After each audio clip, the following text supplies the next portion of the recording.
الرحیم و اقرار المریض لوارثه باطل الا ان یصدقه فیہ بقیت الورثہ۔ یہاں سے یہ مسئلہ بیان کر رہے ہیں کہ اگر کوئی شخص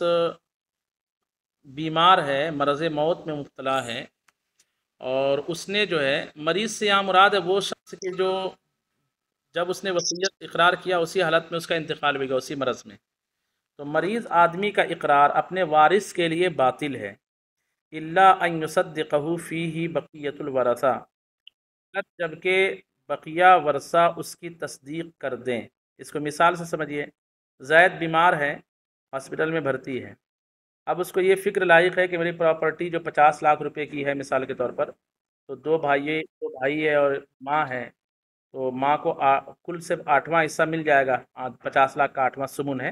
یہ وراثت میں پڑیں گے آپ، اور جو بچے گا 8واں حصہ دینے کے بعد جو بچے گا وہ آدھا آدھا دو بھائیوں پہ تقسیم ہو جائے گا، لیکن وہ یہ چاہتا ہے کہ میرے چھوٹے والے بیٹے کو کچھ زیادہ حصہ ملے، تو اس پر تو اس کو اختیار ہے نہیں کیونکہ شرعی قانون ہے کہ کسی کو زیادہ نہیں ملے گا، برابر ملے گا دو بھائیوں کو۔ تو اب وہ اس میں حیلہ اس طرح کر سکتا ہے کہ مرنے سے پہلے وہ یہ کہ چھوٹے بیٹے کا میں نے جو ہے نا زندگی میں 25 لاکھ روپے یا 20 لاکھ روپے قرضہ لیا تھا، یا اقرار کر لے کہ چھوٹے بیٹے کا مجھ پر جو ہے نا 10 لاکھ روپے ہے، بس سبب نہ بیان کرے، وہ کہے کہ چھوٹے لڑکے کو مجھے 10 لاکھ روپے دینا ہے، اقرار کر لے 10 لاکھ روپے ہے مجھ پر، تو اب جو ہے یہ اقرار کیا لاگو ہوگی؟ تو جس کے لیے اس نے اقرار کیا ہے مقر لہو، چونکہ اس کا خود وارث ہے بیٹا، یعنی اس کے موت کے بعد اس کا وارث بننے والا ہے، تو اس لیے یہ اقرار باطل ہے۔ ہاں اگر اس کی بیوی اور اس کا دوسرا جو بیٹا ہے وہ اگر تصدیق کر دے کہ واقعی میرے والد صاحب نے میرے بھائی سے، یا بیوی کہے کہ ہاں واقعی میرے شوہر نے اپنے چھوٹے بیٹے سے قرضہ لیا تھا، تصدیق کر دے اس اقرار کی، تب جو ہے اس کو ملے گا، ورنہ یہ اقرار باطل ہے۔ کہتے ہیں وہ اقرار المریض لوارثہ باطل، مریض کا وارث کے لیے اقرار کرنا باطل ہے الا ان یصدقہ فیہ، مگر جب کہ اس میں اس کی تصدیق کر دے بقیت الورثتی، باقی بچے ہوئے وارث۔ پھر کہتے ہیں ومن اقر لاجنبی فی مرضہ ثم قال هو ابنی ثبت نسبہ۔ اب یہاں سے ہو رہا ہے کسی کے لیے نسب کا اقرار کرنا، تو نسب کا اقرار کرنا دو تین طریقے سے ہوتا ہے۔ ایک طریقہ تو یہ ہے کہ اپنے ہی نسب کا اقرار کرے، اپنے لیے نسب کا اقرار کرے، اپنے اوپر یہ فلاں میرا بیٹا ہے، فلاں میری بیٹی ہے، اس طرح اقرار کرے، ٹھیک ہے۔ اور دوسرا یہ ہے کہ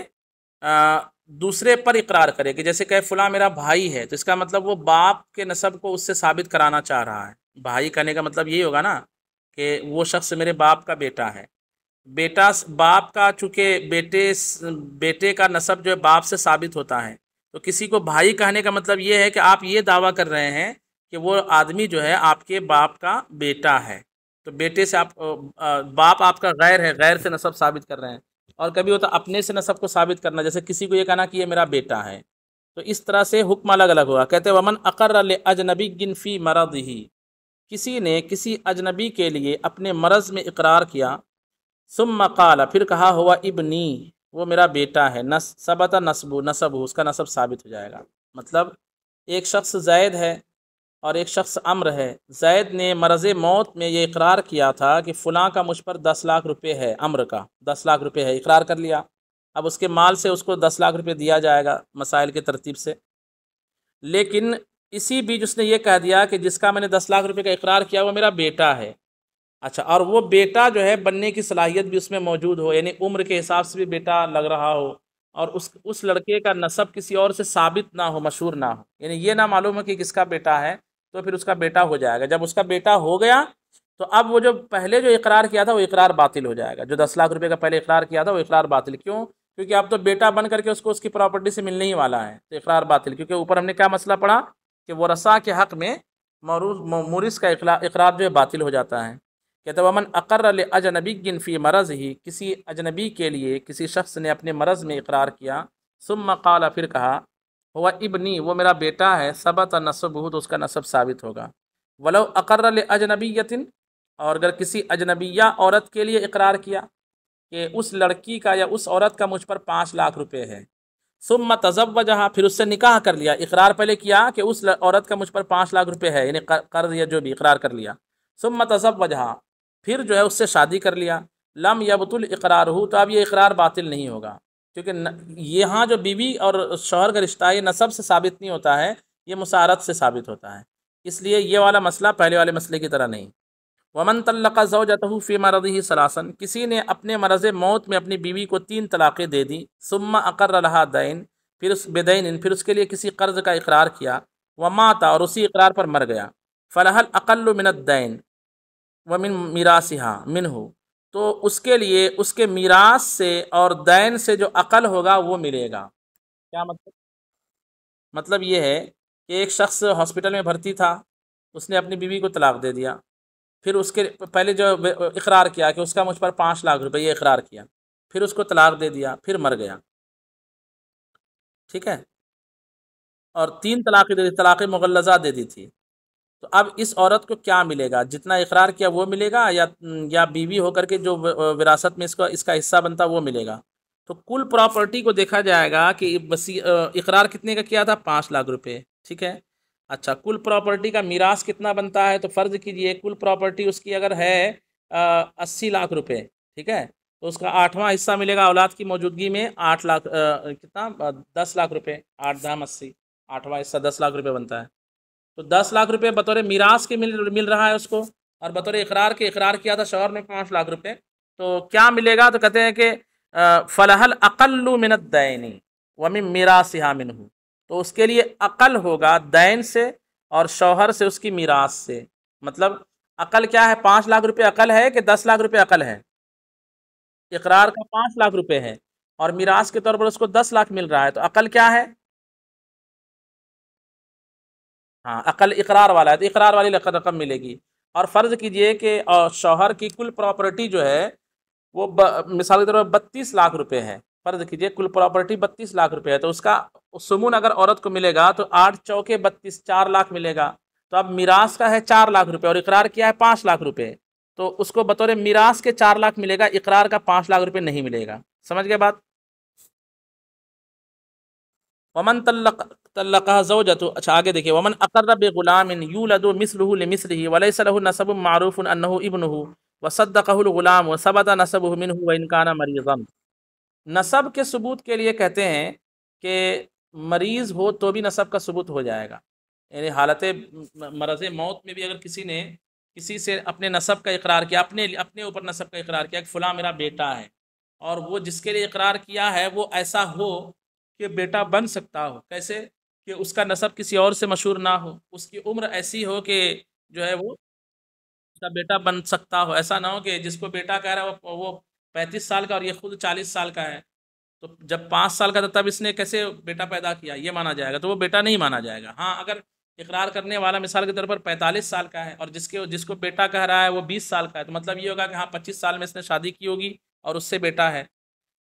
اور وہ بیٹا سامنے والا لڑکا بھی کہہ دے کہ ہاں میں اس کا بیٹا ہوں، اور کہیں سے اس کا نسب لوگوں میں مشہور نہ ہو کہ کس کا کہاں سے آیا، کہاں سے پتہ نہیں، خاندان نہیں معلوم ہو، تو یہ اقرار صحیح ہے اگرچہ مرض موت میں کرے۔ کہتے ہیں دیکھیے، ومن اقر بغلام، کسی نے کسی لڑکے کے بارے میں اقرار کیا، یولد مثلہ لمثلہ، کہ اس کا مثل اس کے مثل کے لیے پیدا ہو سکتا ہو، ولیس لہ نسب معروف، اور اس لڑکے کا کوئی نسب معروف بھی نہ ہو،